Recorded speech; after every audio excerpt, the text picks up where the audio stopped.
Hello everybody, this is HerobrineSings, and I'm going to be talking about the FNAF movie. I'm doing a huge review, so there's a lot of spoilers ahead, but first I'm just going to go over my personal thoughts, and then I will go into direct talking about the movie. I'm going to try and go in chronological order of events that happen in the movie.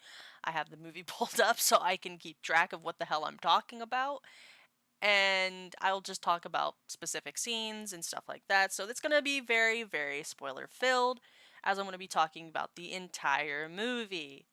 I will state that I personally thought the movie was good. It was a very good and very nice homage to the fans. The fans will definitely love it for the most part. Also, I do apologize if you hear my phone go off for some whatever reason. Uh, but I think there could have been some things that could have been different. I think I would have liked to have seen them go a different route instead of PG-13. But that's not to say that PG-13 means that there's no blood and gore. You do see a little bit of both, but not to an extreme degree. And there is some cursing, obviously, because, yeah. And there's a lot of Easter eggs in the movie, which honestly is really cool. I do like the Easter eggs. And I will be getting a little bit more into that as well. So just be prepared for that. But again, I really like the movie. I think it was good. There could have been some things that could have been, different, better even. But the movie overall is a very chilling, yet wholesome and sad experience because the wholesomeness plays into the children aspect, but whereas the chilling part comes from, the settings, the use of shadows for certain scenes, and just the overall atmosphere of Freddy's itself. And it hits you with a lot of twists. It is very weird how much twist they hit you with. If you're not expensive and be keeping up with like trailers and stuff, you already know some things, but there were some things they did not tell us or hint at all in those trailers. So it was a completely different experience when you actually watch the movie. Now I'm gonna actually start talking about the actual movie in it of itself. So if you want to if you want to click away from this part, by all means go ahead. But if you'd rather just watch and don't care about spoilers, or you've already seen the movie and just want other people's opinions on it, then by all means stick around. Now, the movie starts with the first security guard that is before Mike trying to get into the ventilation system because Foxy is about to attack him. You can hear Foxy. Foxy does his little song, which is a little bit different from the games. It's still similar, but it's slightly altered in a way that it sounds realistic, which is a nice touch. And he manages to get into the vent. He's crawling away. He's in a panic. He's trying to escape. He escapes and he goes into what is the storage room. He exits and then he gets attacked by Foxy. He obviously wakes up in the chair. He's tied, he's strapped in. Then there's the Shredder Freddy head coming at him. And as he's trying to escape, he is trying to unscrew a certain screw inside of the machine. Of course, he's unsuccessful and dies. But after that, it pans out through the pizzeria. You get to see different things. And it does focus on a particular drawing, which does play a very big significance in the movie. It is a drawing of, you know, spring, it's a drawing of Spring Bonnie, and it's the five children holding hands. That picture in particular does play a significance to the movie, and it is interesting how it plays a part in it because it is one of those weird twists. You don't expect it until it comes in later, which I will dive more into later because don't want to spoil things ahead of myself. It does show a little bit of a sprite sequence where it shows Spring Bonnie taking the children away one by one, kind of expressing the order of the killings because the sprites of the children are direct to which child is who. And it's very interesting that they went with the classical sprite game type um sequence, because it is that is like a little Easter egg and homage to the mini games in the FNAF game series. It does. After this, it does cut to Mike waking up. He tries to go get Abby, and she is already awake. She is in her little fort. I think she's doodling, if I remember correctly. She's just like doodling away or something, and she just doesn't really want to listen to Mike.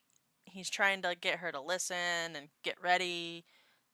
Presumably, probably taking her to school or something or other. I can't remember, but case in point, she just doesn't want to listen.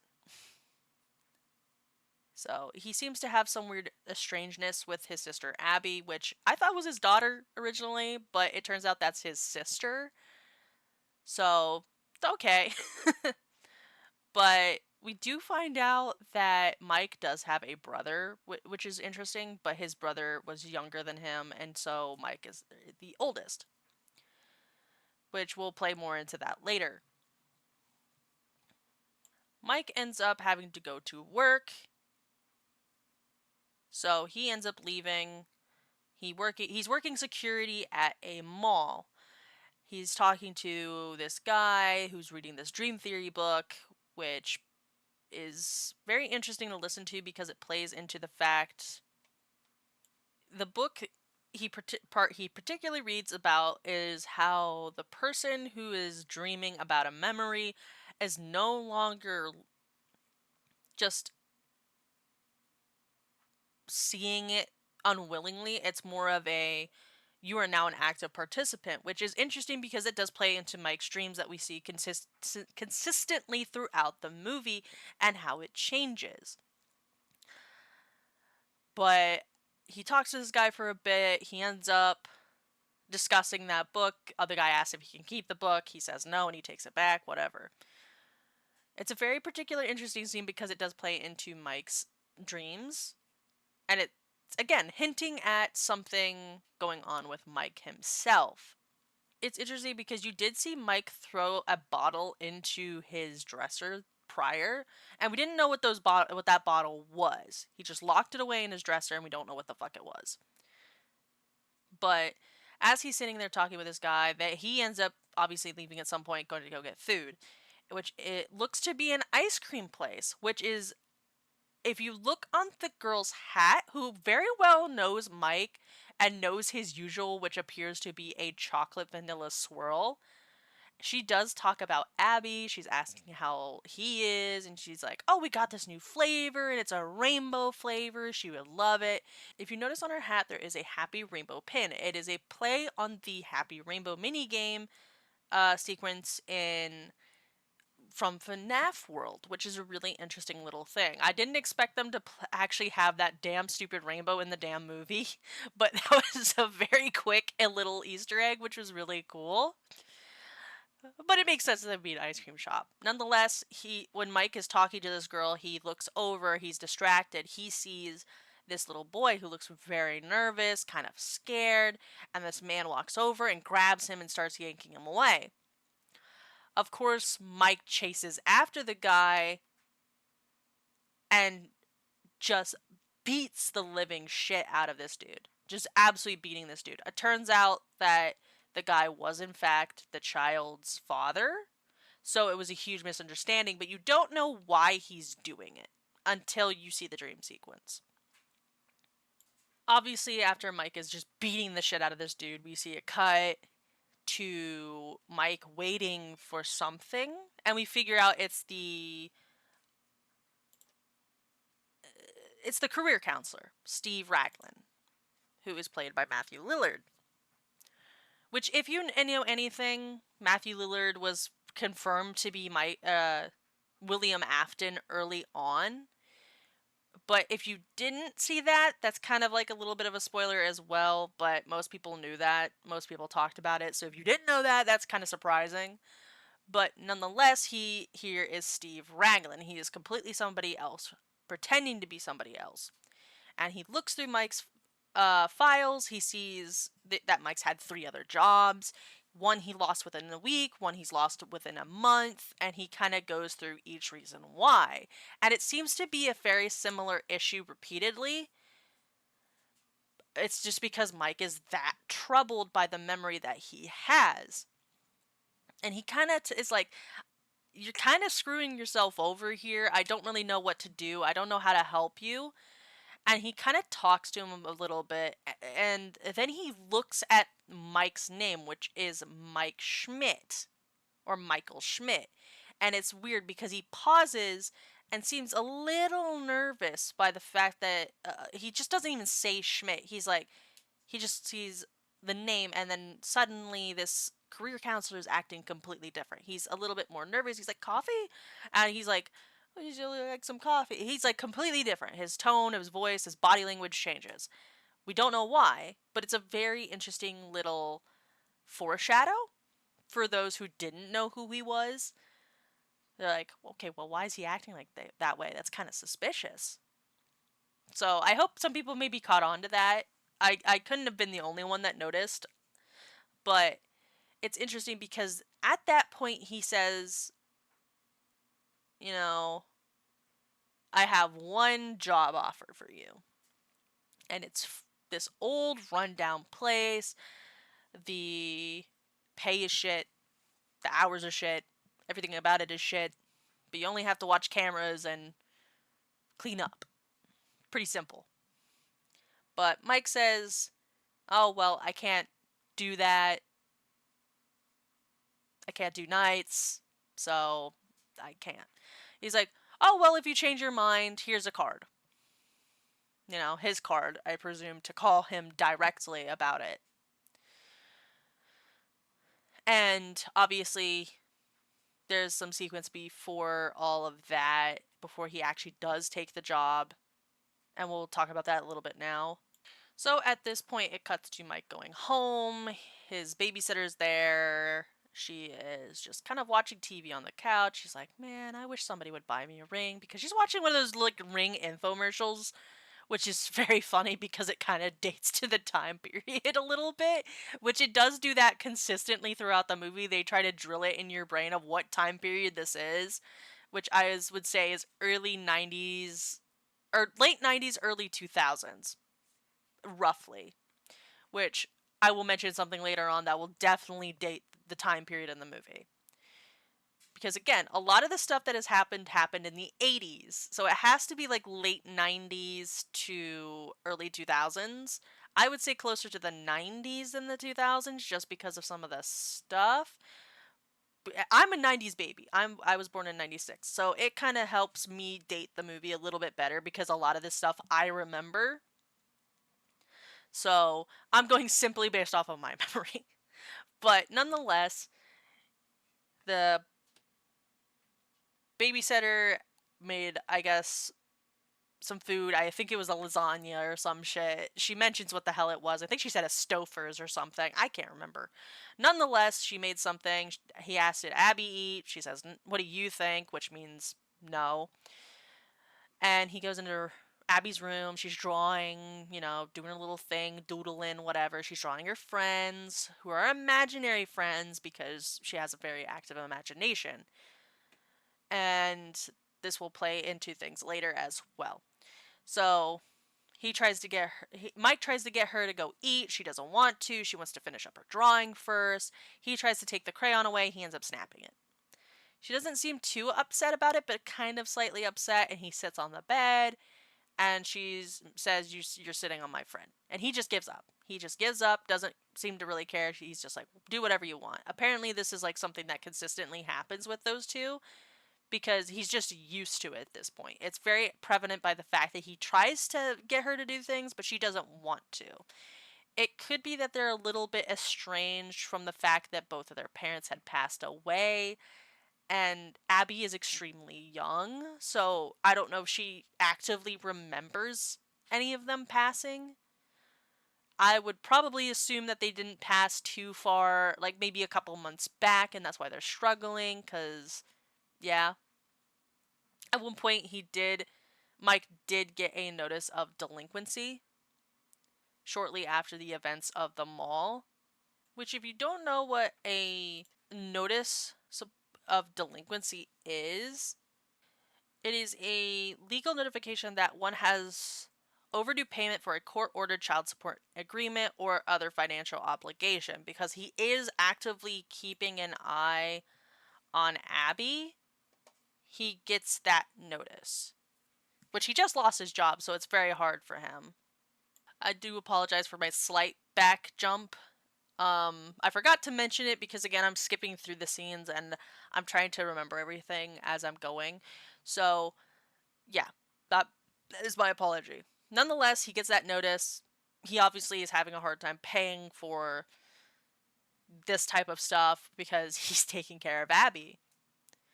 So, then you see him going to bed. He's playing nature sounds. He takes these pills, and I I didn't know what the pills were, but they are sleeping pills, which is prevalent by the fact he takes it before bed, so you can just assume that it's sleeping pills, but you didn't know that prior in the movie because he just tosses the bottle into a drawer. But he goes to bed, he starts having this dream about the incident with his brother Garrett, which obviously at this point you learn and see this. You will see this dream numerous times throughout the movie, but is slightly different once he goes to Freddy's, and I'll get more into that later. But in this first instance of this, they're just eating burgers. He's out with his mom and dad. Garrett's running around with this little toy plane. And that plane, they focus on that plane consistently, by the way, which you find out why way later on. But when he's focusing, his brother's just playing, he's just making little airplane sounds, running around, just having a good time. And, Mike is just eating, he's eating a burger, he's super happy. And his mom ends up spilling a soda. And it does play into that, it has that scene show numerous times with that soda. I'm not sure if that was like the ticking of the events type scene, because his parents aren't paying attention to Mike's brother, so they are like, "Oh, you go pay attention to him. Go watch your brother." And he's like, "Okay." He gets up, he runs to go. He's just kind of like watching his brother. Somebody throws this yellow frisbee, and he goes and picks up the frisbee. But in that moment, he wasn't paying attention to his brother. He hears a car door slam. He looks over. There's his brother in the back of a vehicle that he does not recognize. He starts chasing after him. It shows him as a child running after him, and he turns into like an adult because now he's like reliving this nightmare. He's not, this is him trying to actively see who this person was, who took his brother. And he has that nightmare consistently. And it is unfortunate because they never find his brother. They never found him. They never figured out who it was. And this begins the downfall of his life, basically, because his parents ended up becoming very depressed after his disappearance as well. Next, after he wakes up, it cuts to Mike kind of watching his sister playing on, like, I presume a playground, maybe the school's playground or something. It's a very brief scene. He looks pretty depressed. And then it cuts to this woman talking. And you don't really know who the woman is, but you figure out this is the aunt, who kind of acts as a bit of an antagonist and plays to part of the plot line. And she's like talking about how Mike is just completely unfit. He's not fit to take care of a mentally ill child, which the mentally ill child is is his sister, who's not mentally ill. She just has a very active imagination. And Mike is obviously very tired because of the nightmare, and she points that out. She's just like, look, he can't even keep his eyes open, blah blah blah. And it is the teacher who interjects, because it is the teacher. So this was at the school. That is my bad. That's my overlook. But yeah, this is all happening at the school, I guess. Or I presume it's a school. They never really flat out say if it's a school. It also could be like a therapy institution as well. It's hard to say. I just presumed it's a school because this is where she goes to like hang out with other kids and stuff. So it's whatever. Not a really huge detail, I guess. Okay, after reviewing a little bit more, is actually a doctor. So yeah, it is an institution, probably a therapy place. I will state that's one flaw. They're not direct with it. They just hint at what the place is, but they're just talking about how he's unfit to take care of her and stuff like that. And this aunt just does not want him to have her for some reason. But you find out it's not because she cares, it's because she wants that monthly check. That's all she cares about. She wants money. And it does pan over to her lawyer who's kind of just sitting there. He doesn't look like he wants to be there at all. And it's really funny because he's just like sitting there and he looks nervous. But they end up issuing Mike a notice of wanting him to hand over Abby. So it then cuts to him talking about Abby with the doctor, one on one. He's thinking he's unfit to take care of her. And she kind of says, "No, you are perfectly capable of taking care of her. She loves you. She loves you deeply. Even though it doesn't seem like it, she does. You are at the center of all of her pictures. You are in every single one of her pictures."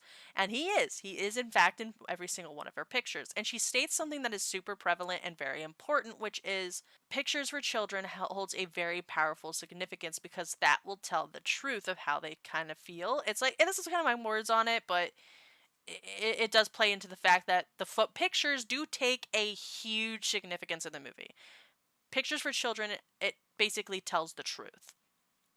And so she mentions to him that, hey, getting that job would be a good start, or getting a job would be a good start. So he ends up calling Freddy's, or not Freddy's, he ends up calling the counselor and takes the job.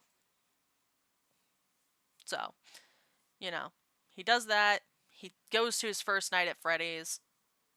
And as he's heading there, you get this over talk of the counselor being like, "Oh, the owner of Freddy's is like super attached to it. He doesn't want to let it go. That's why he hasn't got the wrecking ball treatment. He's just a very sentimental guy," which is really weird because how he talks about it is almost from his perspective, which again, he's William Afton, so it makes sense that he's talking this way.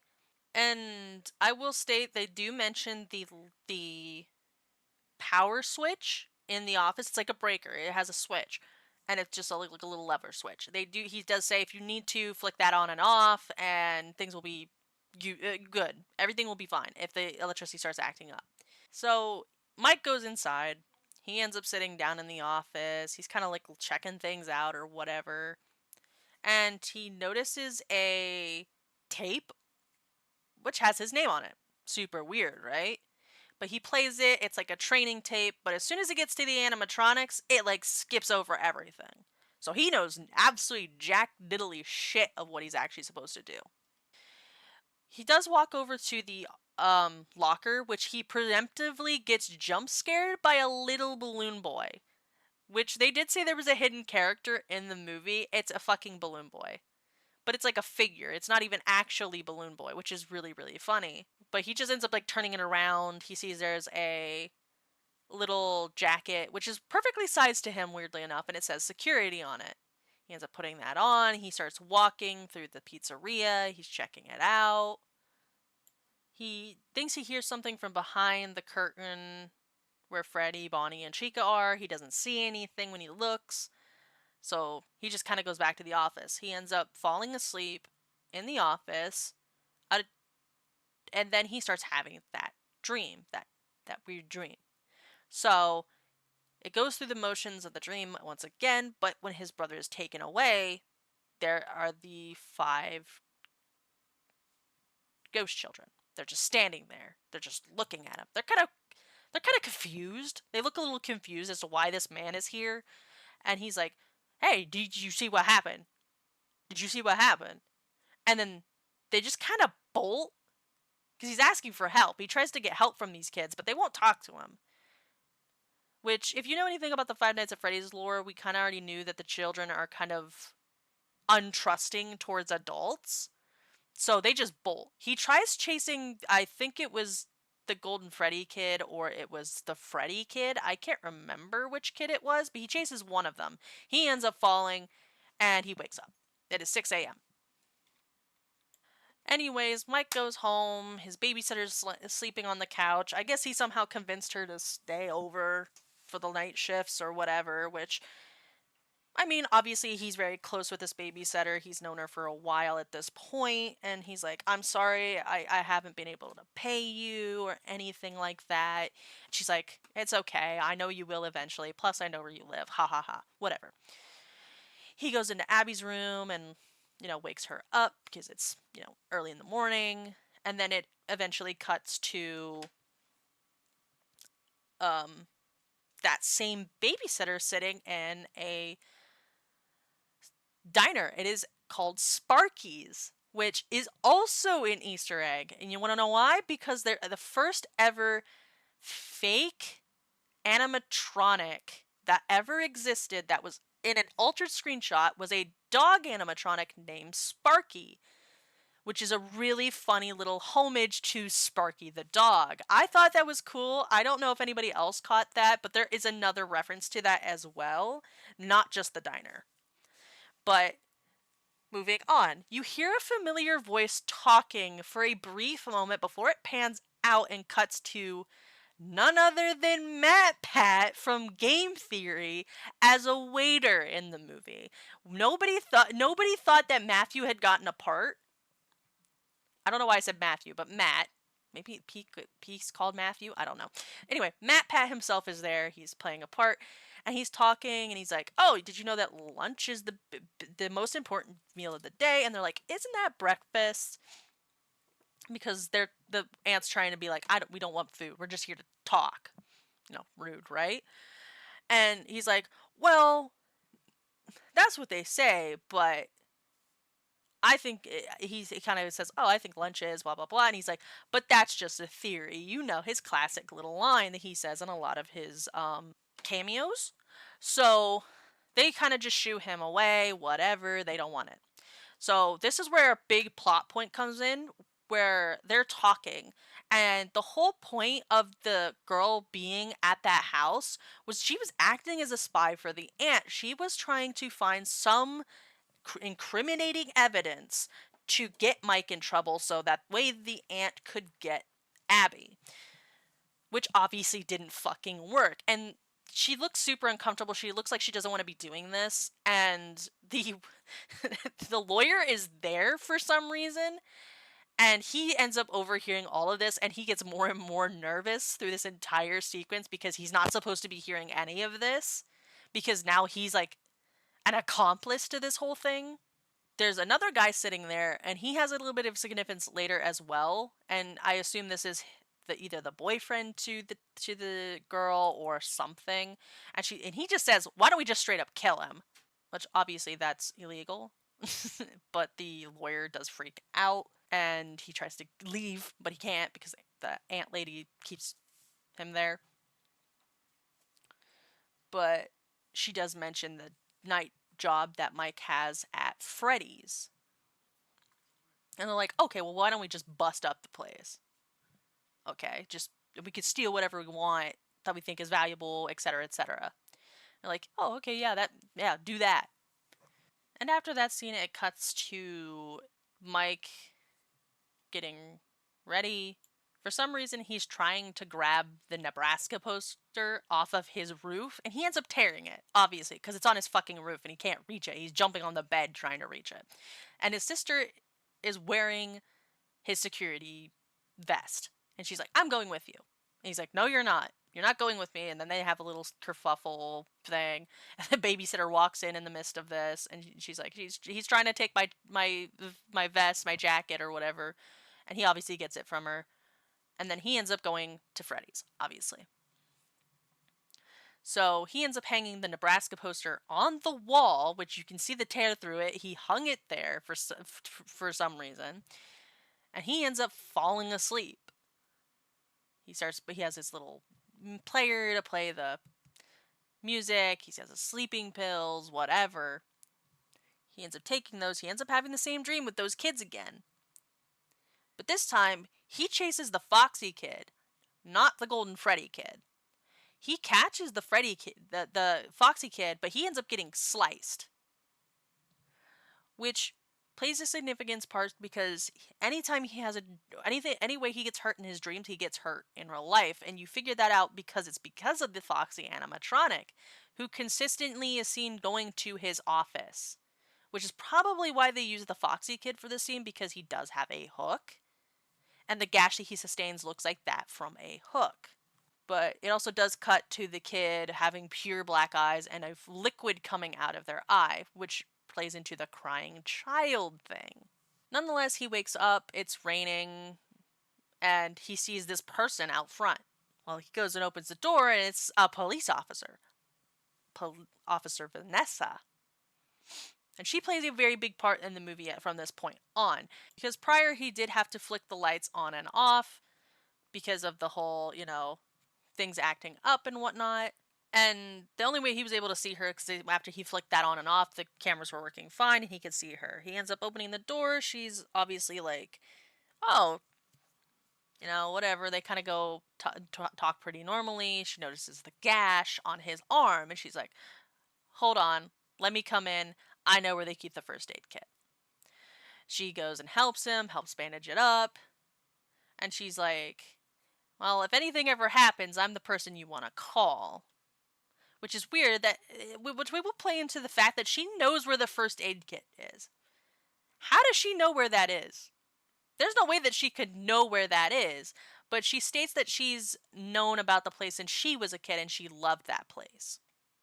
She does point out the fact that he has very bloodshot eyes, he looks very pale, his heart rate is through the roof, and he just kind of passes it off as, it's just a really weird day, a really weird night. And she's like, oh, well, that's Freddy's and, whatever. Have you met the animatronics yet?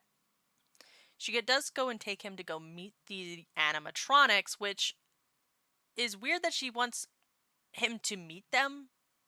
Because, why would anybody care about meeting a bunch of animatronics, right? She ends up pushing the Showtime button and showing him this place, and she's watching the little band and everything go on with wonder, and she's like, isn't it amazing? And he's just kind of confused. And obviously Bonnie fucking explodes, so it just shuts the event down. And she's just like, she does mention the murders, the disappearance of the 5 children and stuff like that. She's like, I don't know how you didn't know about that. That was big news. And it just kind of glosses over it a little bit. She doesn't really talk about. She kind of jumps from topic to topic very quickly, and she's like, "Oh, you're not wearing your badge," and then she grabs a box of badges from behind the counter for some reason, and just pins it on him. It does pan out to Vanessa leaving, because I assume she stayed the rest of the night there with him, probably just hanging out with him, talking to him, whatever. She says, just do your job, you'll be fine. And, they kind of did lock the place up and stuff. And it's like, she did mention prior that she doesn't think that the security guards last, but he does need that job, so he's probably going to be there. She's like, prior she was like, yeah, I don't think you see yourself here 10, 20 years from now and stuff like that. She tries to gloss over the fact that she said that they never really last, which is super bizarre that she would be like, oh, you security guards never last. How many security guards did you know? And where did they go? Nonetheless, after she leaves, he gets ready to leave, and then it pans out to the guy from the diner. She calls the babysitter, and he's like, okay, get ready, get the guys. He left, we're going. We're breaking in. So they break into Freddy's. There's at least, I think, 4 guys? Four. Yeah, I think it's 4 of them total, I believe. 4 or 5 total. I believe it's 4, though. And they break into Freddy's. It shows them smashing things, stealing coins out of the machines. They're just making a huge mess. Which the animatronics get alerted to this, and they're not happy. They're not happy about these people breaking in and destroying their stuff. So this begins the first technical death that we see in the movie, aside from the beginning. And it is kind of brutal, actually. It is a little brutal in the sense that, damn, these guys died. But the guys didn't even get the worst end of it, really. Well, one of them did. We'll get into that in a second. The babysitter actually got the worst of it. Again, we'll get into that in a second. The first person to actually die was the skinnier man of the group. He was in the kitchen. He heard a rattling, like something was inside the freezer, rattling around, trying to get out. He opens it, there's nothing there. He opens the other side, there's the cupcake. Why is the cupcake in there? And he kind of like looks behind him, doesn't see anything, turns back. Okay, the cupcake's gone. Well, he turns back around, and there's Chica standing there with the cupcake on the plate. She kind of just stares this fucker down. She's like, you entered my building in my kitchen? Oh, you gotta die.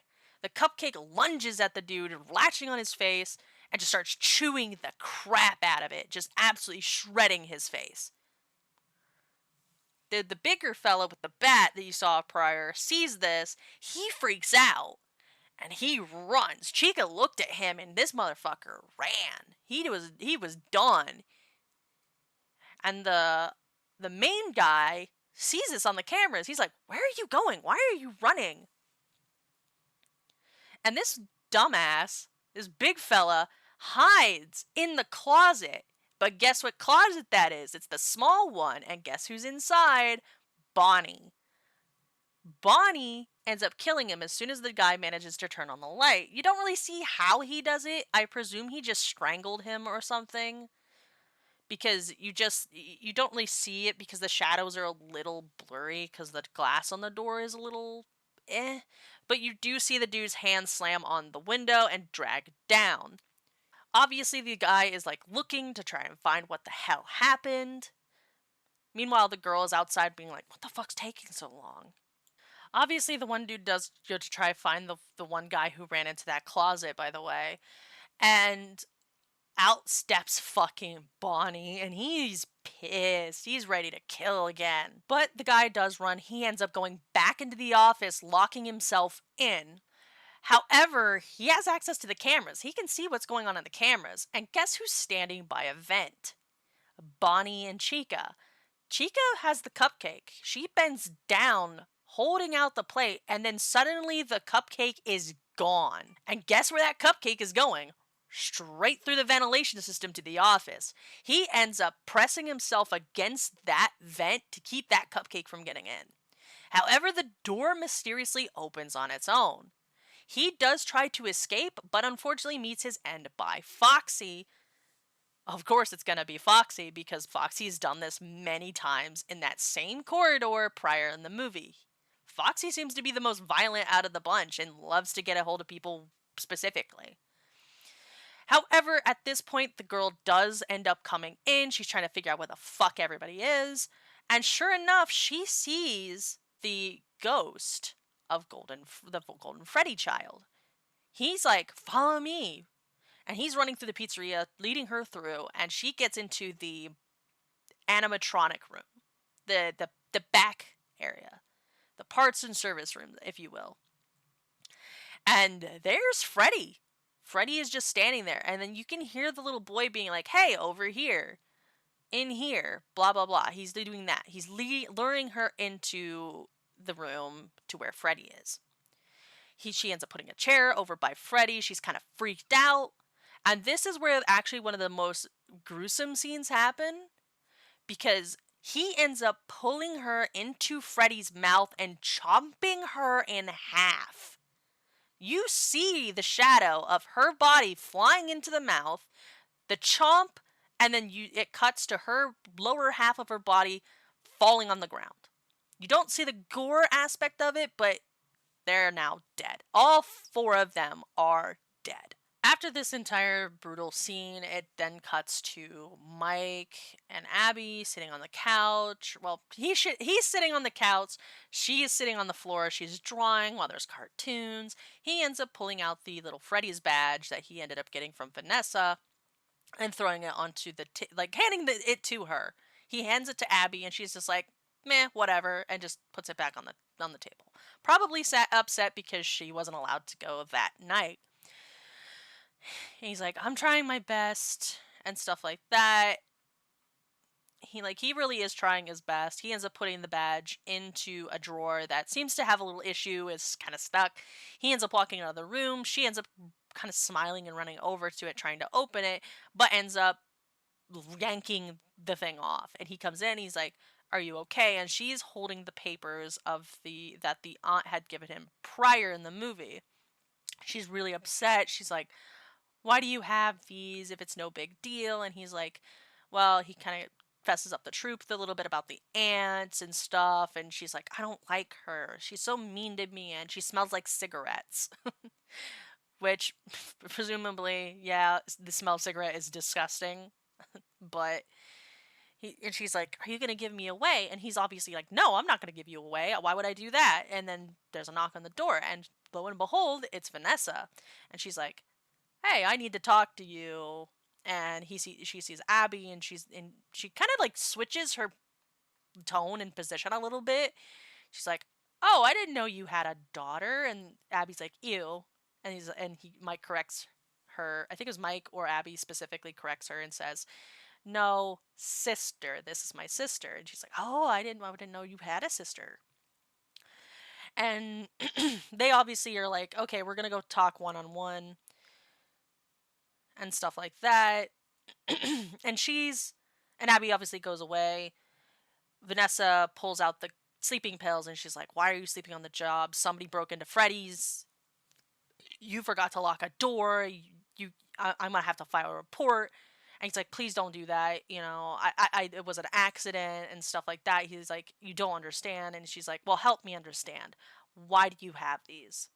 And it cuts to them sitting. They end up going on a walk, and it cuts to them sitting together by what I presume is a river. And he kind of fesses everything up to her. He talks about the dream and everything about it.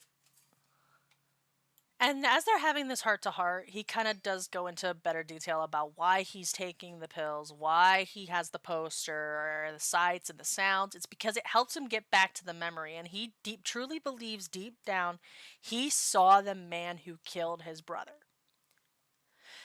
Which, who knows, maybe he did see the man who killed his brother. But he believes it's deep down in his soul. He's trying to figure out who did it. He knows he saw it, but for some reason that memory is trapped. So he's trying to figure that out. So he uses the poster for the setting, which was like a little forest area, like a picnic area. The sounds of nature, that's what he listens to like put him in the ambience, and so on and so forth. He explains that for some reason the dream is more vivid and stuff when he's at Freddy's. And then he does open up a little bit more about how him and his brother and his mom and dad used to be like. They used to be like that picture perfect family you'd see in movies where they'd hold hands at the table and say grace and all this other stuff that they used to do, but, things slipped away when Garrett died. Well, Vanessa ends up understanding. She ends up tossing the pills into the river as like, "Okay, no more of those. Do your job and everything will be okay." And it cuts to the scene of him, Mike trying to call the babysitter. She's not picking up. And it's like, "Oh, well, that's weird." He's like, "Come on, come on. She's not answering." Well, we all know why she's not answering. She's no longer alive. She was not ready for Freddy, unfortunately. But he has no choice but to take Abby with him. Okay, so he takes Abby with him. She's really excited. She's like treating this as like a little vacation. She's like super happy. She's super excited. Well, he ends up taking her there. He ends up building her a little fort to sleep in so she's comfortable. And she kind of like, "This feels like a little camping trip." And then she falls asleep. Obviously, he told her to stay in the office, not to leave the office or anything like that, but he actually did end up cleaning Freddy's. He went top to bottom with cleaning Freddy's, by the way. He did notice the little bit of blood on the window where the one big bearded man had died. which he didn't seem to think too much of for some reason, even though the blood was clearly fresh. But he just ends up going through, cleaning Freddy's, getting everything put away, setting up, like, getting the tables and chairs stacked and whatever. He goes top to bottom with cleaning Freddy's. Down to even, like, mopping the floor. Which, by the way, that water that he used comes back later. Because he didn't empty it apparently. But there's a prevalence to that later on in the movie. But again, he goes playing nature sounds, he ends up falling asleep and all this other stuff. Well, while he's asleep, Abby gets woken up by a child saying her name and calling her to follow them. And sure enough, she ends up waking up. She tries to wake Mike. He's dead asleep. So she ends up following the voice, going into the showtime area, and she sees the curtains slightly opened. And she's like, I know you're in there, you could come out. And then we see Freddy walk out. Freddy just kind of walks out, and she kind of looks a little scared.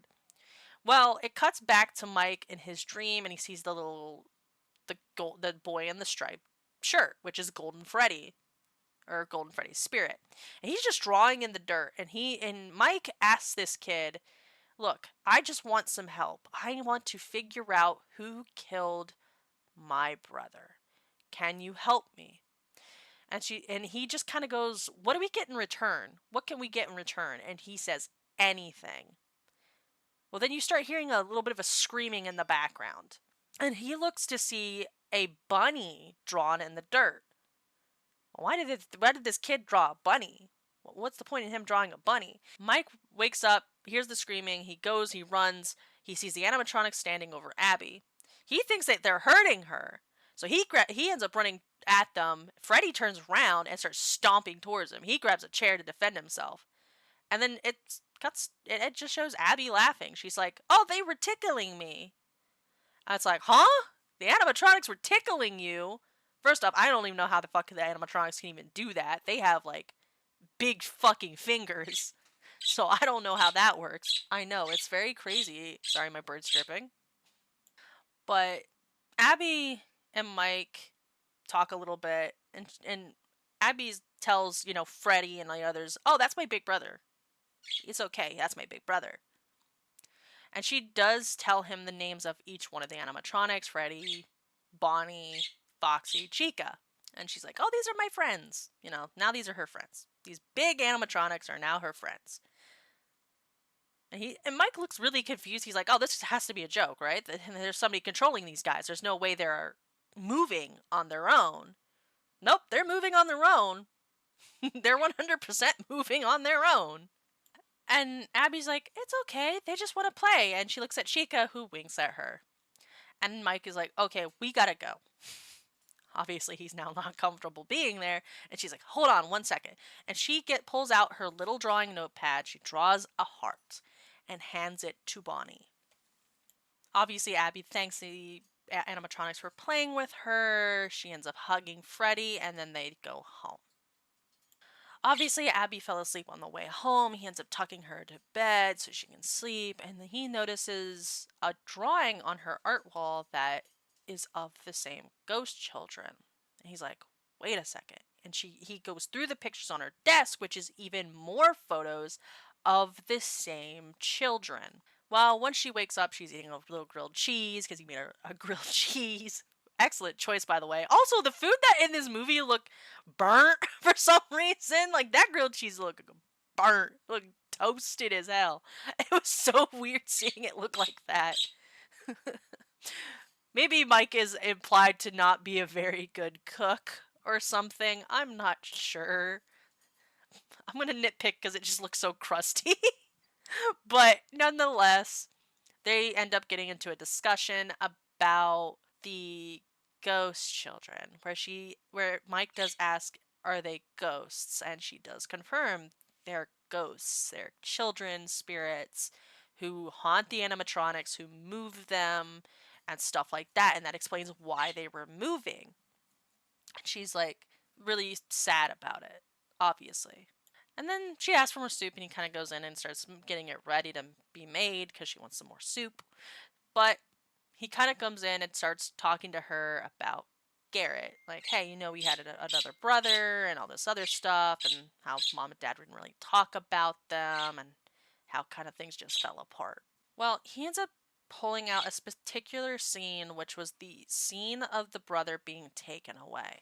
She somehow knew about that, even though she wasn't there. The ghost children had actually shown her what had happened, or at least what Mike was seeing. And he's like, I'm not mad at you, but do you know what this is? And she says, it was the moment that our brother was taken away. And he does ask, did they show this to you? And she says, yes. And he says, did they show you who did it? And which she confirms, no, they did not. In this point, he says, I've been trying to get them to tell me who it is. They won't tell me. I don't think they trust me, but they trust you. Do you think you can ask them? And she does say, yeah, I can try. So they end up going back to Freddy's together that same night. She did also mention that they only talk about the yellow rabbit. Well, who's the yellow rabbit? We all know who the yellow rabbit is. There's only one yellow rabbit. But we don't get to really figure that part out till a little later. Nonetheless, they go back to Freddy's. And then it cuts to the sign at Freddy's, which pans into the red part of the sign. But then we see Vanessa inside Freddy Fazbear's. It's like, okay, why is Vanessa there? How did she get in? Why is she there? And she's just like looking at that wall of drawings where the yellow rabbit drawing is with the kids. And she's like sad and like having like a PTSD attack of some kind. And your children laughing, and then suddenly it cuts to screams, and it's like, what is she remembering? Something isn't right. Something's not adding up with Vanessa.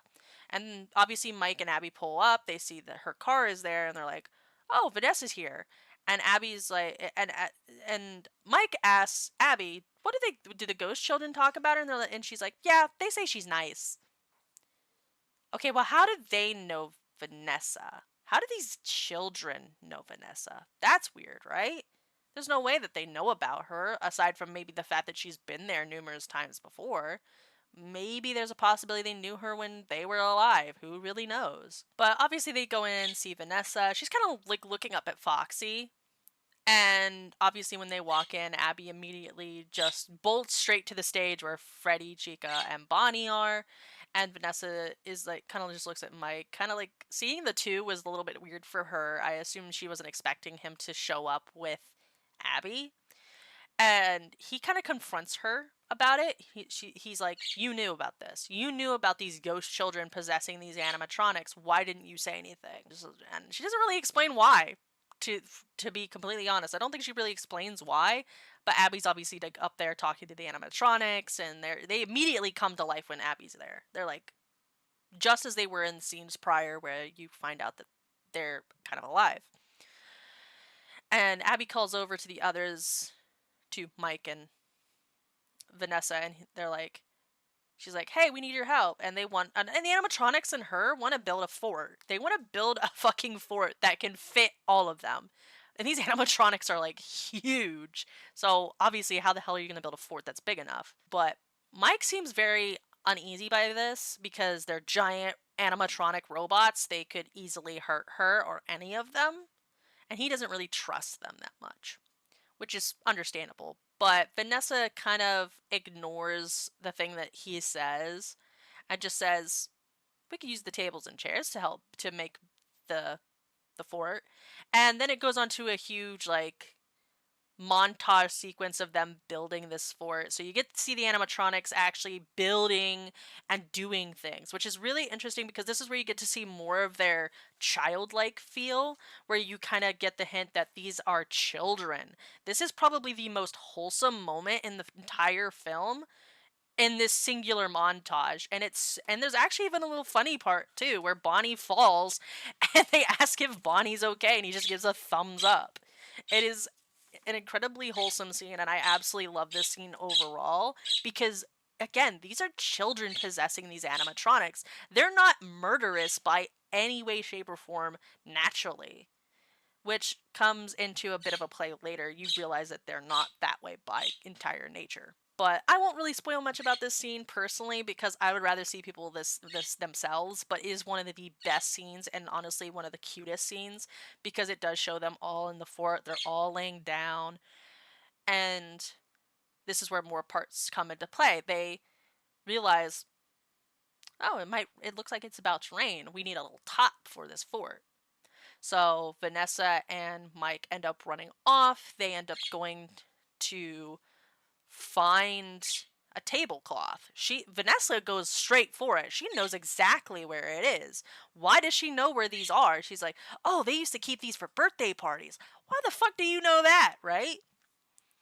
Well, Mike confronts her on that, and she just kind of ignores it for some reason, which makes sense that she's gonna kind of ignore his questions. He's kind of asking a lot of questions, she's ignoring it.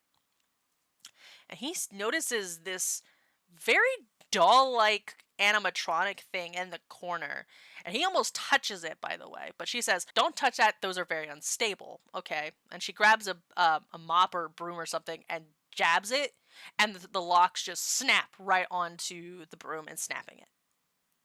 It's like, damn, that would have hurt. He's like, ooh, oh god, okay.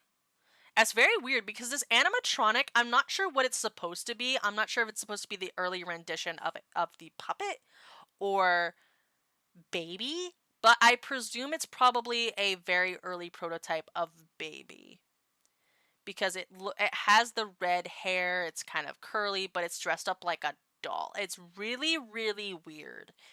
I'm not sure if it's supposed to be Baby, but I'm leaning more towards it was supposed to be Baby, but the face itself is porcelain. So I'm not sure. Baby was probably the closest thing you could think of to a doll.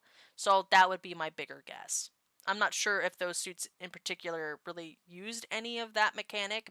I mean, the scooper ice cream thing, maybe, but we don't really know. And obviously, at this point, he does kind of confront her like, is there anything else you're not telling me? Because you seem to know everything. Well, they end up talking, and he explains that he believes that they know who killed his brother, but he can't get them to say who it is to him because they don't like him. He thinks that they don't like him, but they do like Abby. So Vanessa connects the dots and notices that he's trying to get Abby to be told what is going on, and she tells him to drop it. She is not happy with that. She's like, you need to drop it. You need to let it go. And he says, well, that how is that any of your business? And she just like nails into him about it. Why is she so concerned about him trying to figure out the truth? Why would she be so wrapped up and care about why?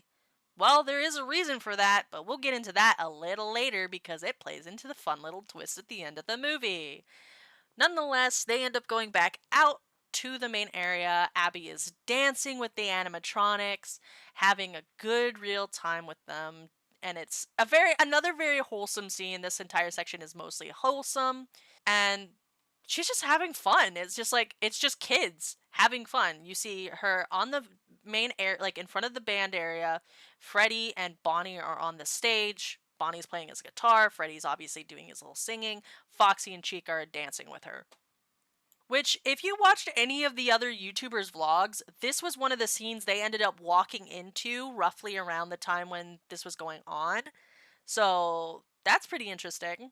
But unfortunately, while Abby is getting very into dancing with her newfound friends, she ends up going onto the stage and strumming Bonnie's guitar, which when he's on the stage, you do have to remember when this in specific spots, that is powered by electricity that runs through Bonnie specifically.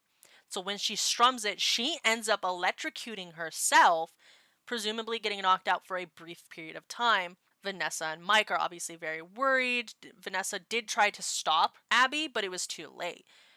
They're like looking over her and she's like, what happened? And they said you had a little accident. You can see the animatronics slightly in the background, kind of like looking, and they look sad, like they didn't want to hurt her. Obviously, Vanessa does end up hugging Abby and apologizing and saying sorry, and Mike looks very sad.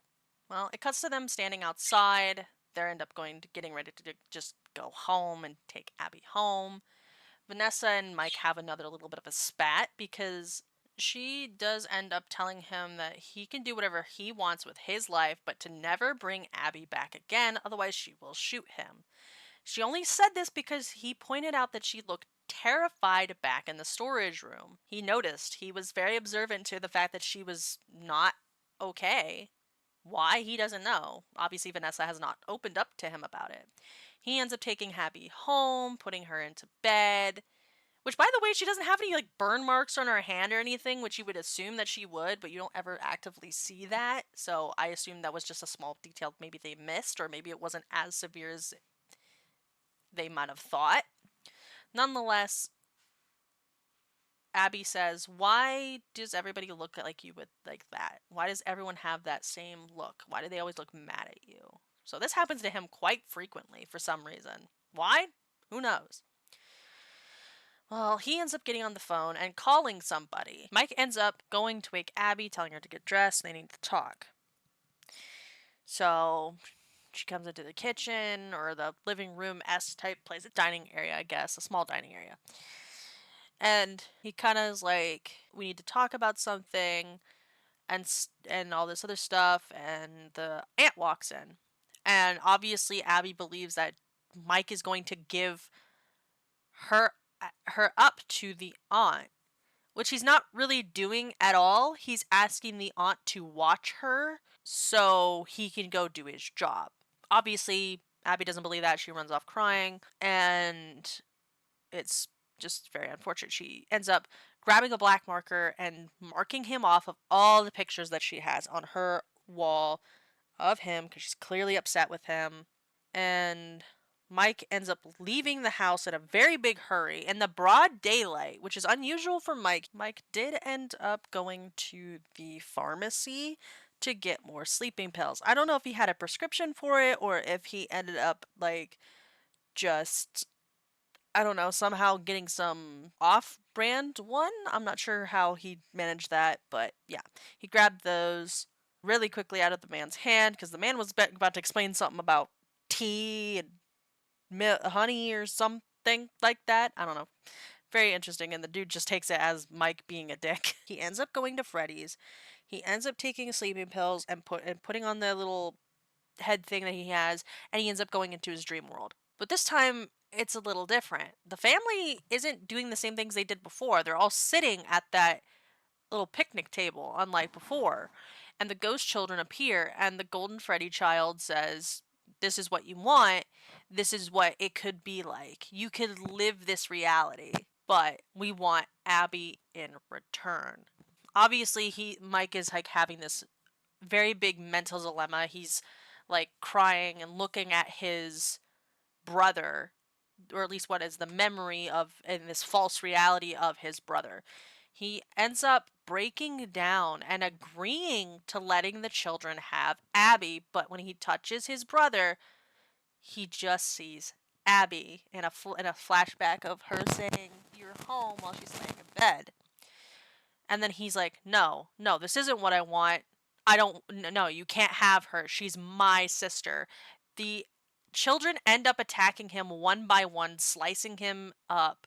You did see Foxy walking towards the office, so again, this is Foxy doing this to him, making whatever he's dreaming about a reality. He ends up waking up inside of the Shredder Freddy thing, and it's coming at his face, and he's trying to escape this seat because now he's about to become a victim of this same thing. But he manages to escape because the night guard had loosened up the chair just enough for him to be able to get his hand free, slap the button on the other side, and slip out from under. He ends up crawling towards the wall, and lo and behold, there are the previous people who had died. You can see the babysitter in one suit, one person in another of the suit, and the guy who got chomped to death in a different one. And there's one other person inside the dog suit.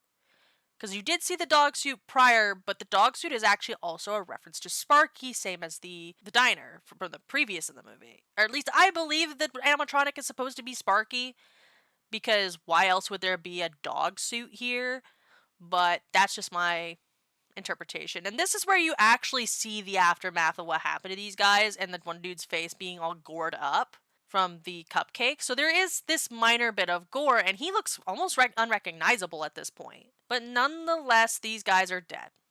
These guys are dead. They're being put into the animatronic suits. I'm not sure if it's because of William Afton or if it's the animatronics themselves trying to make new friends. Presumably, probably them trying to make new friends. Then again, the animatronics didn't really like them that much because they did come in and bust the place. So, of course, Mike does escape. He runs. He's running towards the door. He slams into the door. He can't get it open. And sure enough, you hear that same tune that Foxy sings. And now here's Foxy coming to attack him. Mike does manage to get the door open last second, and then it cuts to the aunt being near the door. She's trying to get Abby to come out of her room, and presume she was probably waiting for Mike to get back to have that conversation with him again about her taking possession of Abby. Well, obviously the aunt doesn't really care. She gives up. She goes sits down. She turns on the TV, and there's a Chia Pet commercial. What a fun little throwback to that era, huh? You all remember Chia Pets? Those things are still a thing, by the way. Except now they have, like, characters and other things now. But the Chia Pet that they show was, like, a classic Chia Pet. It was one of the normal animal Chia Pets. I think now we have, like, the Rock Chia Pet and shit. I think. I'll have to look it up. But it's funny. It's interesting to me. But the aunt is just kind of blissfully unaware. She changes the channel and now she's watching something else. And it pans over and we see Golden Freddy, aka Fredbear. Which, interestingly enough, the Fredbear design is a little different here. It's a mixture of the FNAF 1 Golden Freddy with the FNAF 2 Golden Freddy. He looks like the FNAF 1 Golden Freddy, but he has the same missing ear and missing parts as the FNAF 2 Golden Freddy. Which we know now is called Fredbear, not Golden Freddy, but for namesake, Golden Freddy. He ends up doing something to the aunt. I presume he either killed her or knocked her out. I presume he killed her. Which, here's where another flaw comes in this movie. They don't address what happens to the aunt after the fact. They never come back to this. They just do it and it's done. Because Abby ends up coming out of her room. I think it's because the Golden Fredbear kid fucking got her attention and was like, hey, let's go. Your friends are waiting. Our friends are waiting. And she walks out. She gets her stuff. And she sees her aunt laying on the floor, which you only see like her foot and like one of her shoes is off for some reason. And he just stated that she fell asleep. Abby's and this Golden Freddy comes outside and they're like, how did we get there? And sure enough, this is where Corey comes in. We knew he was in the movie prior from the trailers and stuff. He's the cab driver. And he sees a little girl get in and he's like, oh, where to, little miss? And then the car just shakes and like sinks a little, and he's like, kind of turns the mirror, and then there's this giant bear animatronic, and he freaks out, obviously. And Abby just kind of laughs and looks at Fredbear, and he looks back, and they're just, and it's like whatever. He's like, obviously, he's like, man, these weirdos, and he takes them to the pizzeria. It then cuts back to Mike, and he's bandaged up, and he's woken up in the police first aid station, I guess, if that's what you want to call it. I don't know, but Vanessa had found him. Now, this is where we get a lot more of the truth about Vanessa and who she really is. She ends up telling Mike everything. But during this, it does cut back and forth between them and the pizzeria. So I'll go over what she tells him, and then I'll go over what is being seen in the pizzeria scenes. When Vanessa and Mike are talking, they are specifically talking about how she knew what they really were, how they worked, what was going to happen, etc., etc. She knew everything. She knew about the murders. She knew what happened to them. She ends up telling him that they had been killed and stuffed into the animatronics because it was the one place the police never thought to look. But also, why did she know all of this? Well, lo and behold, she is the daughter of William Afton. She knows because she was there. She knew Mike's brother because she was the one who gave him that plane. Or she had it. So it might have been given to her after he was killed. One of the two. It's not really specified, but you can take your interpretation with it. That plane was the same one he had. But she says that she is of no help to him. If William Afton is there, she will be of no use. Obviously, she is absolutely terrified of her father, and she says, well, now that you're looking for him, trying to figure out who he is, he will come and get you. He will get you. But as it's cutting back to the pizzeria part, you see, obviously, Abby and Fredbear arrive. She's like, come on, let's go. She runs in. Funny enough, when she turns around to look at him, he's gone. He's not there. It's weird because the movie does portray the Golden Freddy suit, aka Fredbear, as a corporeal thing. Like, he's there, but also not. I don't know if that's just a representation of how powerful he actually is, or if the suit just floats on its own. Because you never really hear the suit move around except for in the taxi scene. And it just flat out disappears when Abby looks back at him. But the kid can manifest separate aside from the animatronic, so I assume that the animatronic is probably physical, but because Golden Freddy was one of the first victims, he's a little bit more powerful. Nonetheless, she goes in, she's walking through, she sees the animatronics, and they just start doing their thing. They're playing the band and whatnot, just having a good old time. Obviously, Mike suits up around this time as him and Vanessa are talking, and he ends up getting some tasers and shock sticks. I call them shock sticks, but they're little animal control things, whatever. I call them shock sticks. Leave me alone. Nonetheless, he gets all of the stuff to help him because Vanessa reveals that electricity is the only way to really stop them from doing anything because it, well, messes with the suits, obviously. They're electric. They have electricity running through them, so they're obviously going to get affected. So he ends up going in. He cannot go through the front. He has to go in through a different entrance. She gives him an entrance that he can go through, which is like that of a vent of sorts. He goes in, and as he comes through the end of the vent, he can see Abby being led away by Chica. Well, where is Chica taking her? Well, he gets in, somehow doesn't alert them, but they nearly spot him numerous times. Even at one point, it looked like Bonnie was looking directly at the vent, like it saw him or knew he was there. But when Freddy looks over to try to spot him, doesn't see him, continues doing what he was doing. Well, at this time, he sees Chica leading Abby into the back room where that thing is, where that Freddy destruction thing is. Well, Mike ends up getting closer to the stage, and he ends up grabbing the bucket from before that he used to clean up the pizzeria. He never emptied it, so there's still water inside. He ends up pouring it onto the stage and using the taser to shoot the ground near Freddy's foot and ultimately stun Bonnie and Freddy successfully. However, during this point, Chica has already led Abby into the back room and actively tries to put her in the baby looking spring lock suit that was back there. They were going to attempt to turn her into one of them using the spring lock suit, presumably making her that suit. Probably she was meant to be baby. Again, I presume the suit is a prototype baby. I don't really know this for a fact. It just looks like it. Nonetheless, Mike is able to get back there, save her by shooting Chica in the eyeball. Presumably wonking out her one eye, which is probably a reference to the games where one of her eyes is kind of wonky, and ultimately stuns Chica. Well, they hug and they run out. Mike does exclaim a little bit prior to this that he was trying to fix the past, but he wants to just make things right. And he obviously Abby's so confused, she doesn't know why the animatronics are acting like this.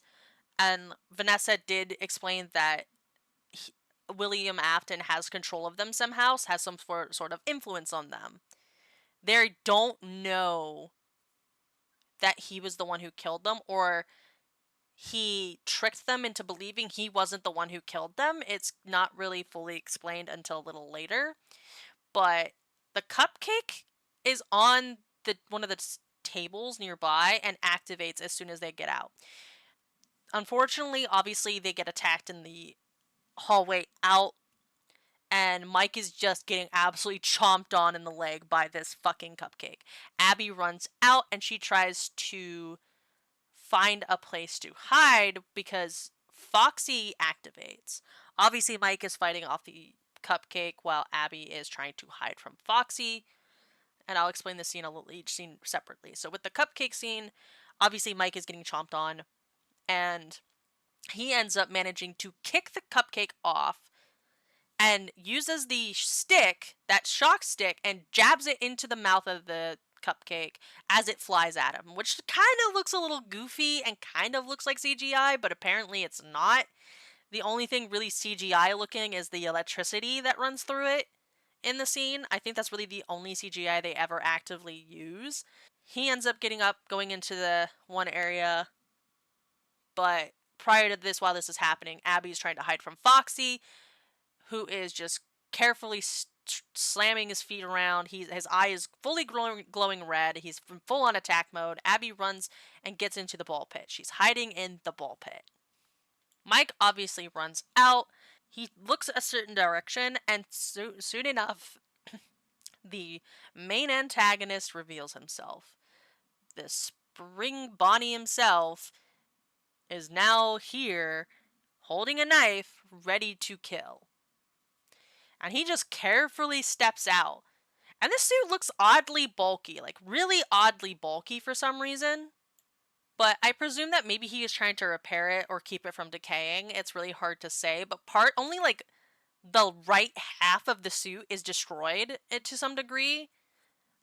Not sure why. Could have just been how it was being stored. I'm not sure. Mike ends up using one of the tasers and shooting him in the chest or something, like in the side somewhere. It doesn't do anything to him. He just kind of laughs it off and then just smacks him, which he goes flying, which is oddly weird because I don't see how he would have that much force, but who really knows? While this is going on, while they're kind of combating, Vanessa is helping Abby. She ends up stunning Foxy while she was in the ball pit because Foxy was about to enter the ball pit and look for Abby. Now, this is where William himself reveals that he was the one who killed Michael's brother. He just kind of says, "First I killed your brother, and now I get to kill you." Just symmetry. This is where you get to see a little bit of Matthew Lillard's wonderful acting. Man does amazing acting as killers, which is probably why they cast him specifically for this role, and he was really perfect for it. He obviously says he's not going to make him one of the children animatronic, like the children, and he kind of somehow manages to get all of them to wake up. He's like, "Wake up, children," and he's like, "This is going to be so much fun." He's playing into the fact that they're children, and he gets ready to stab Mike, but Vanessa steps in and says that this needs to stop, and she just confronts him. She's holding a gun to him as well in this scene. He ends up taking off the Spring Bonnie head and is like telling her that she's lost her sense of loyalty and all this other stuff, and it's a very interesting scene because Abby also comes in, is screaming and crying because she's afraid something obviously happened to Mike. He's knocked out on the floor, and she's afraid that he's not going to wake up. She's trying to wake him up. Well, Vanessa does end up shooting William in the side, but it doesn't really seem to do anything to him, probably because the suit is so bulky.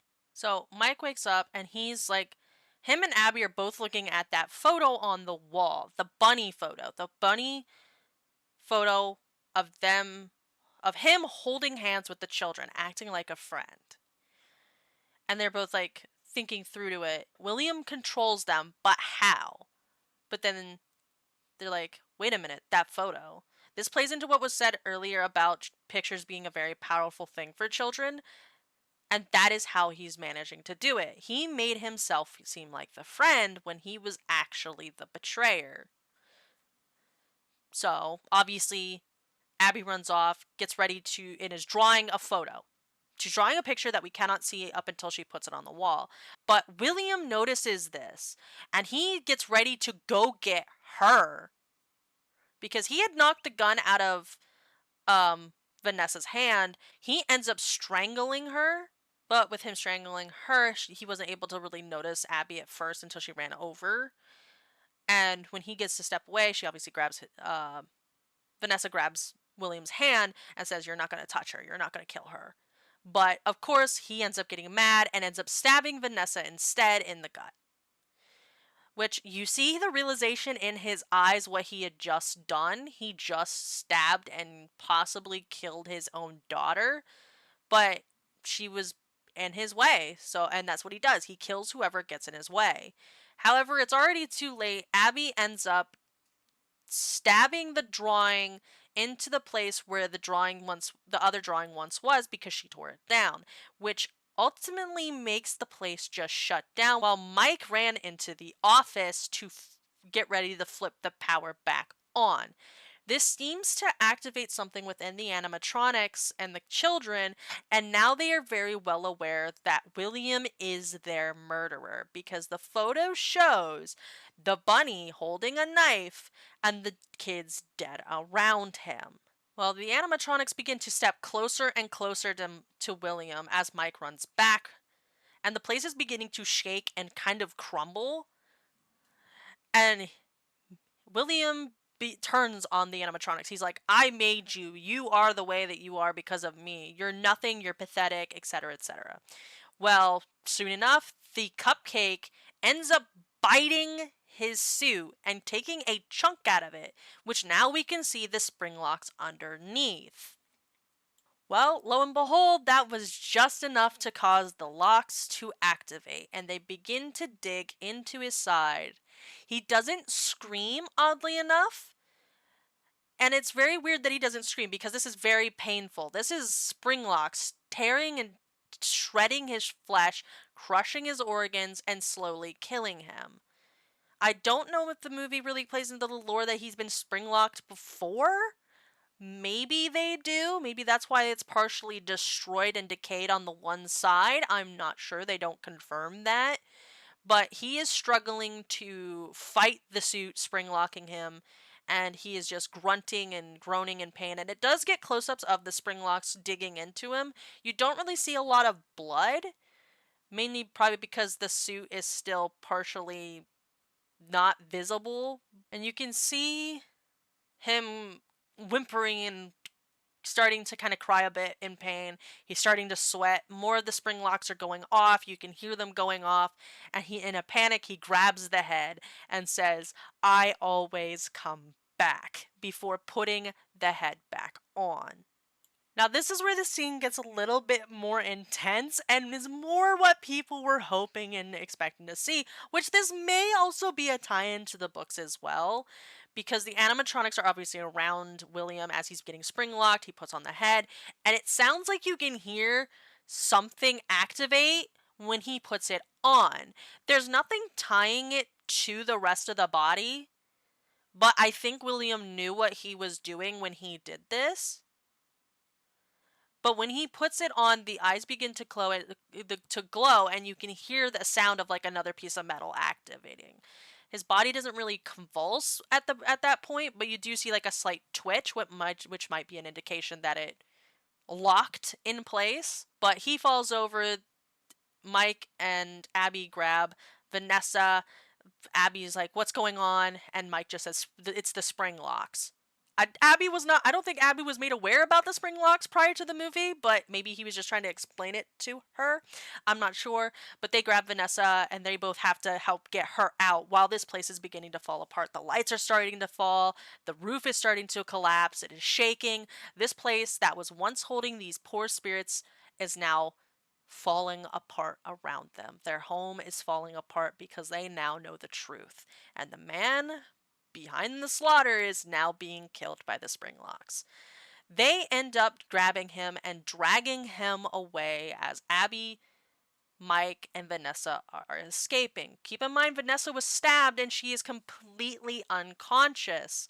The scene is kind of also very intense with the fact that you can hear the hymn of children singing and humming and playing into the fact that the children are finally getting their revenge. After they escape, it does cut to Mike and Abby, now back at that therapy place. Mike is talking to the doctor, and she's like, I don't know what you're doing, but Abby seems to be doing better, and all this other stuff. And she's like, just keep doing whatever you're doing. Well, on the way home, Mike and Abby are talking about what they want for dinner, and it's a tie between pizza and spaghetti. They kind of go back and forth, and they do end up getting onto spaghetti, which both are good choices, but spaghetti is pretty ultimately good. But I was a little disappointed because low-key that spaghetti looked gross. There was hardly any sauce on it, and the sauce looked brown. I'm like, what the fuck? I don't know why it looked bad to me. I have mostly Italian blood in my family, so maybe it's a personal gripe. I love spaghetti, but it just looked gross to me. But that's not really a key detail in the story. That's just my personal gripe for me. Mike ends up saying, "We're gonna make a quick stop, real quick, before we go home," and it cuts to him in. You see a bunch of machines, and he is in the hospital looking at Vanessa. Vanessa is alive, but she's in a coma. She's on a breathing machine. She's completely out. There unfortunately is no good ending with that. She does not wake up in the movie. She's just there. She doesn't die, but she's just knocked out. She's out cold. She's in a coma. He ends up thanking her and says, "If you can hear me, thank you. Abby and I hope that you get better, and we'll be here for you when you wake up." Again, and the movie doesn't really show her wake up, unfortunately. Maybe we'll get to see more with the other movie. There are 2 more movies hopefully coming out later down the line because Matthew Lillard did sign a 3-movie deal. But that's neither here nor there. Mike ends up walking out, getting Abby, and she said, "Did you say hi for me?" He obviously did. And then it cuts to them at their house. They're eating the spaghetti, which I griped about the spaghetti earlier, but I'm not going to gripe about it anymore. But nonetheless, Abby mentions that she misses her friends, the ghost children. She misses them. She wants to go see them. And Mike obviously doesn't really want to go back, but Abby really misses them. And he says, who knows what could happen. And Abby's kind of satisfied with that answer, like, hey, maybe one day we will go back. Obviously, this is probably only so far after the fact, so obviously he probably doesn't want to go back. It's a pretty traumatic experience for both him and Abby. We don't see the other animatronics from this point on. They seem to have just vanished. I don't think they are bound to that location anymore, but I'm not entirely sure. The building's kind of destroyed, but I don't know. I don't know how the thing works because they're the only ones who couldn't leave, but Golden Freddy could. But it cuts back to the pizzeria, and we see Fred Bearchild looking at William Afton in the Springlock suit, which is still convulsing, still, like, seemingly probably shocking him and, like, trying to use him like a suit, obviously. And he, like, tries to reach out his hands towards the child, who then promptly just closes the door. And so that is probably going to be the sealed up room that they'll probably play into in a future film, hopefully. So this movie was a tie-in between 1 and 3 in terms of the movie. So the last thing you see is the door being closed. And then the credits roll. Which, obviously, the Living Tombstone song was the end theme for the movie. Which is absolutely wonderful. That song somehow ended up being, like, the main theme for the entire series, which was prevalent in the fact that they kind of used the tune in some of the promotional material, which is a wonderful tie-in. There is a end credit scene halfway through, which is another funny little scene with Corey, and I thought it was fucking hilarious because he gets jump scared by that dumb little balloon boy. And it's so funny because that balloon boy showed up 2 times prior. I did forget to mention the other time it came in because it wasn't really important, but I think it was fucking hilarious. But at the very end credits, you hear like a very creepy tune, and then suddenly you begin to hear the FNAF 2 minigame from the Free Them, Save Them, or whatever the fuck minigame that was, where you hear the Freddy spelling something out. But before that, you do hear the puppets tune a little bit. We never saw the puppet. I was a little disappointed we didn't get to see the puppet at any given point, but you hear the puppets tune in the credits, so maybe we'll see a FNAF 2 and 3 type thing. Maybe. I doubt it though, because FNAF 2 did technically take place before FNAF 1, if I remember correctly, so I don't know. I don't know if the next movie will be a prequel or a sequel, we're not entirely sure. But either way, I'm excited to see what happens. But back to the Save Them minigame spelling thing.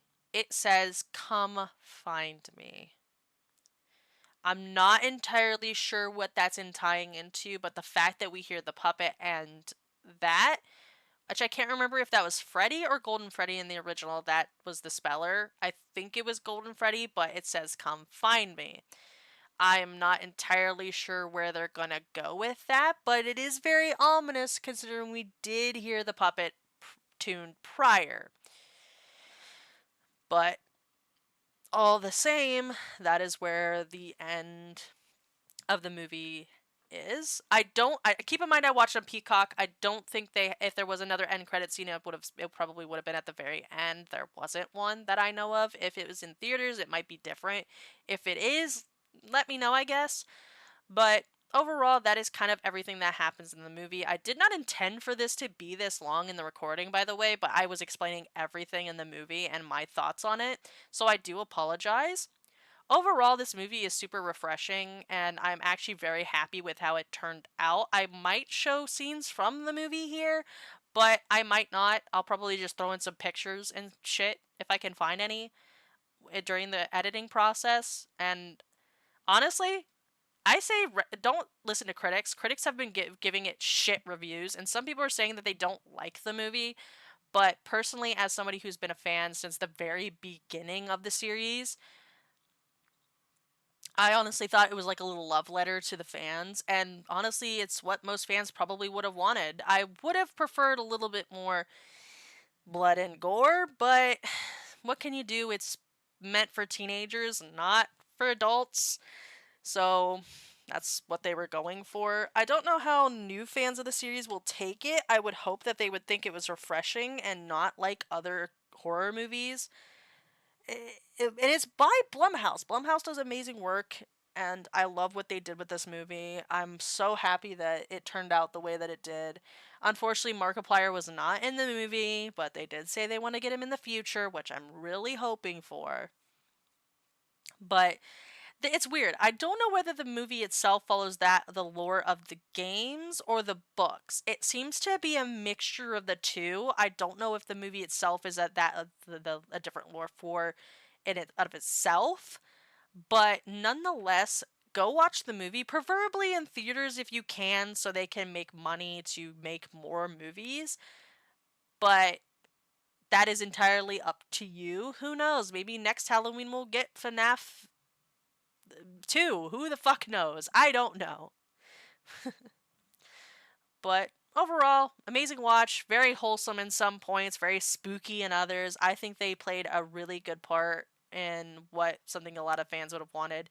It is amazing. The acting is actually really good and honestly super very believable and way more realistic with how people would act in those scenarios.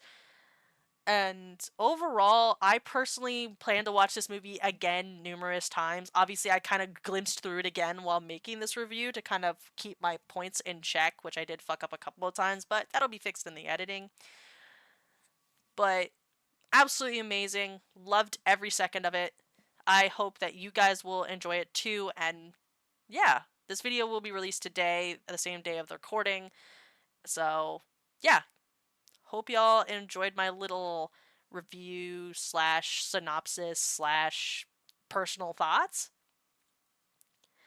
Um, so yeah, I don't think I will be revisiting this type of stuff anytime soon, unless there's like a Minecraft movie that comes out, or maybe future FNAF movies or something. But if you guys want to see me do more reviews on movies, let me know. I guess I could do more later down the line with certain movies that I watch. I'm not a big movie person. I don't watch a lot of movies, but if it's something within your guys' interest, I'll do more. But for now, thank y'all so much for watching, and y'all have a great Halloween.